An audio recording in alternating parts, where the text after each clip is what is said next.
আবারও উত্তাল রাজনীতির মাঠ। এবার এক হয়ে আন্দোলনে নামতে যাচ্ছে জামায়াত ইসলামী, জাতীয় নাগরিক পার্টি সহ ৮টি রাজনৈতিক দল। সংসদ নির্বাচনের আগে জুলাই সনদের বাস্তবায়ন সহ 4 দফা দাবিতে অনড় এই রাজনৈতিক দলগুলোর নেতারা শিগগিরই নিজেদের কর্মসূচি ঘোষণা করতে যাচ্ছে দলগুলো। সংশ্লিষ্ট দায়িত্বশীল সূত্রগুলো থেকে জানা গেছে এমনই তথ্য। জানা গেছে, কয়েক দফা বৈঠকের পর জুলাই জাতীয় সনদের আইনি ভিত্তি বাস্তবায়নের ভিত্তিতে আগামী জাতীয় সংসদ নির্বাচন অনুষ্ঠান সহ 4 দফা দাবিতে দলগুলো যুগপৎ কর্মসূচি শুরুর বিষয়ে একমত হয়েছে। অন্য দাবিগুলো হলো সংখ্যানুপাতিক পদ্ধতিতে জাতীয় নির্বাচন অনুষ্ঠান, নির্বাচনের জন্য লেভেল প্লেইং ফিল্ড তৈরি করা এবং জাতীয় পার্টি ও 14 দলের কার্যক্রম নিষিদ্ধ করা।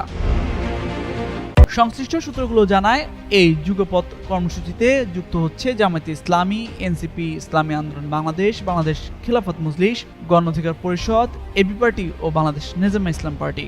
এর মধ্যে বাংলাদেশ খেলাফত মজলিস আগামীকাল রোববার সংবাদ সম্মেলন করে যুগপৎ আন্দোলনের কর্মসূচি ঘোষণা করবে বলে দলীয় সূত্রে জানা গেছে।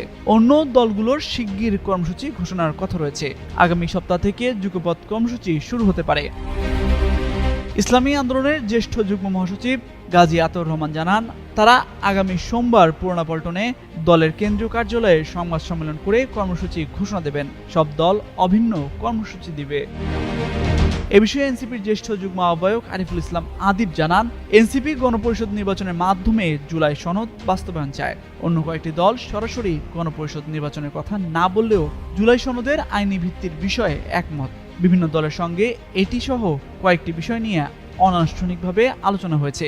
অভিন্ন ইস্যুতে যুগপৎ আন্দোলনের আলোচনাও আছে। বিষয়টি এখনো চূড়ান্ত হয়নি।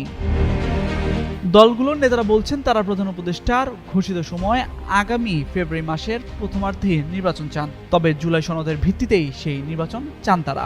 যেহেতু কোনো দল সংসদের নিম্নকক্ষ ও উচ্চকক্ষ দুই কক্ষে পিআর চায়, আর কোনো দল শুধু উচ্চকক্ষে পিআর চায়, এর কারণে দলগুলো পিআরের দাবি যার যার মতো করে উপস্থাপন করবে। তামজিদ মির্জা, যুগান্তর নিউজ।